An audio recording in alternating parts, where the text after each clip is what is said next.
بسم اللہ الرحمن الرحیم۔ السلام علیکم دوستو،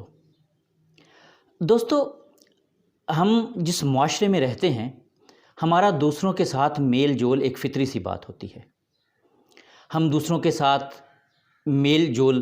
یا تو ان کے گھر جاتے ہیں یا وہ کوئی ہمارے گھر آتا ہے، گلی میں، محلے میں، کھیل کے میدان میں، کالج، یونیورسٹی میں یا کسی شادی کی تقریب میں ہماری دوسرے انسانوں کے ساتھ انٹریکشن ہوتا رہتا ہے۔ اس کے علاوہ ہمارے انٹریکشن کی ایک اور صورت بھی ہوتی ہے، وہ ہوتا ہے فون کے ذریعے کسی سے بات کرنا،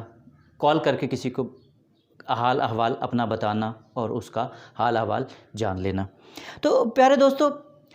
ہوتا کیا ہے، کبھی آپ نے غور کیا ہے کہ ہماری اس جو ملاقات کے اندر جو ہماری گفتگو ہوتی ہے وہ عموماً کس طرح کی ہوتی ہے؟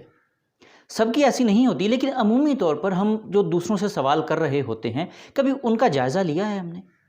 کبھی ہم نے اپنی گفتگو کو اس انداز سے دیکھا ہے کہ کہیں کوئی شخص جو مجھ سے ملاقات کے لیے آیا ہے وہ مجھ سے کس مقصد کے لیے ملاقات کے لیے آیا ہے، اور آگے سے میں جو اس کو سوالات کر رہا ہوں وہ کس قسم کے ہیں؟ عمومی طور پر ہم ایسے سوالات کرتے ہیں جو اگلے آدمی کے لیے باعث اذیت ہوتے ہیں۔ مثال کے طور پر اگر کوئی آپ سے ملنے کے لیے آیا ہے تو آپ یہ کہہ دیتے ہیں کہ ابھی تک آپ کے بچوں کا رشتہ نہیں ہوا، یا فلاں جگہ سے جو آپ کے بچے کی منگنی ٹوٹ گئی تھی یا آپ کی بچی کی منگنی ٹوٹ گئی تھی، وہ کیا وجہ تھی، وہ کیوں ٹوٹی تھی؟ کبھی ہم کسی کی صحت کے بارے میں، کبھی ہم کسی کے گھریلو حالات کے بارے میں اس طرح کے سوال کر رہے ہوتے ہیں جو دوسرے شخص کے لیے باعث اذیت ہوتے ہیں۔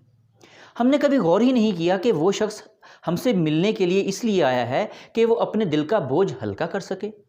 کچھ تھوڑی سی اپنی ڈیلی روٹین سے ہٹ کر ایسا وقت گزار سکے جہاں اسے کچھ لمحے اطمینان، سکون اور مسرت کے مل سکیں۔ لیکن اس کے برعکس اگر وہ ہم سے ملاقات کرنے کے بعد اس شخص کے اندر ایک طرح کا احساس کمتری یا ایک طرح کا بوجھ اس کے دل پر اور بڑھ جائے تو سوچئے ذرا کہ ہم سے ملاقات کا کیا مقصد ہوا؟ کہیں ایسا تو نہیں ہے کہ وہ شخص ہم سے ملنے کے لیے جس مقصد کے لیے آیا تھا وہ مقصد تو کہیں دور کی بات ہے، بلکہ ہم نے الٹا اس کی پریشانی میں، اس کی اذیت میں اور اس کی ٹینشن میں اضافہ کر دیا ہے۔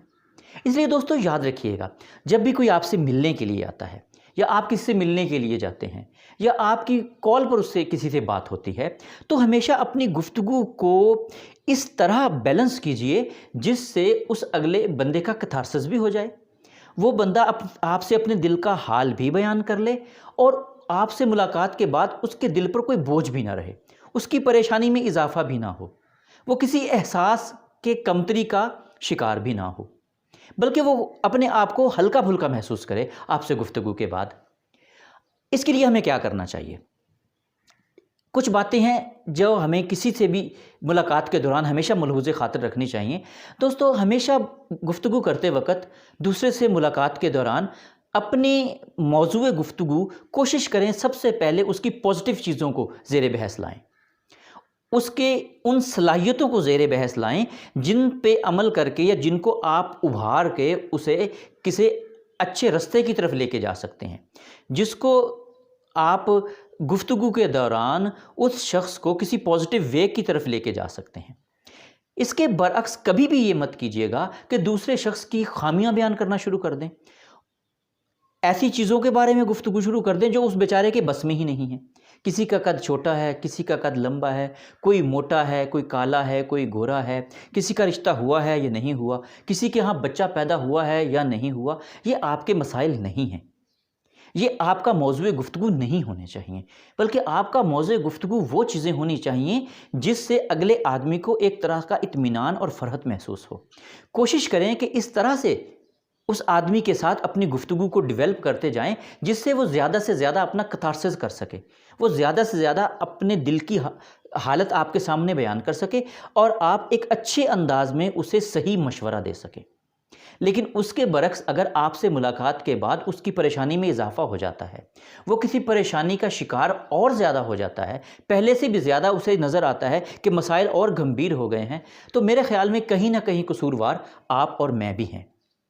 کہ ایک شخص جو مجھ سے ملنے کے لیے آیا، اسے مجھ سے ملنے کے بعد اس کے اندر ایک پازیٹیو چینج آنے کی بجائے وہ الٹا اور پریشانیوں میں گھر گیا ہے۔ دوستو، میری اس بات کرنے کا مقصد صرف اور صرف یہ ہے کہ ہمیں اپنے گفتگو کے دوران ہم نے اپنے مکالمے کے دوران، اپنی ملاقات کے دوران ہم نے اپنی گفتگو کو اس طریقے سے ایڈجسٹ کرنا ہے کہ دوسرے آدمی کے لیے وہ باعث آزار نہ ہو، وہ دل میں کہیں یہ نہ سوچ لے کہ دوبارہ اس شخص سے نہیں ملنا،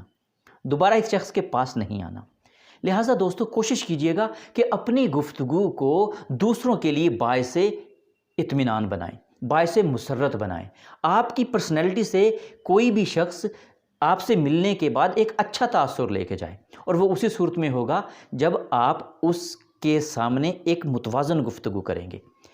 اگر آپ صرف اور صرف اس کی خامیاں ہی بیان کرتے رہیں گے، اس کی دکھتی رگ پہ ہی ہاتھ رکھتے رہیں گے، یا اس کے زخموں پہ نمک ہی چھڑکتے رہیں گے، تو یقین کیجئے وہ شاید دوبارہ کبھی آپ سے ملنے کی کوشش نہ کرے، ہمیشہ وہ آپ سے دور دور رہے، ہمیشہ آپ سے دور بھاگے۔ لہٰذا دوستو کوشش کیجئے گا کہ جو بھی آپ سے ملنے آئے، آپ سے ملاقات کے بعد اس کے دل میں آپ کے لیے مقام بڑھے، وہ اپنے مسائل کے حل کے لیے آپ کی طرف رجوع دوبارہ بھی کرے، اور اس کے دل میں ایک اطمینان کا پہلو اجاگر ہو، نہ کہ ایک بے سکونی، بے چینی اور اس کی الجھن میں اضافہ ہو۔ میں امید کرتا ہوں دوستو کہ آج کی یہ چھوٹی سی ویڈیو آپ کو اپنی گفتگو کے دوران، اپنی ملاقاتوں کے دوران جب بھی یاد آئے گی، آپ اپنی گفتگو کو متوازن کرنے کی کوشش کریں گے اور دوسرے کے مسائل کو اچھے طریقے سے حل کرنے کی کوشش کریں گے۔ اگر آپ کو یہ ویڈیو اچھی لگی ہو تو اسے اپنے دوستوں کے ساتھ شیئر کرنا ہرگز مت بھولیے گا۔ آپ سب کا بہت شکریہ، ملتے ہیں اگلی ویڈیو میں۔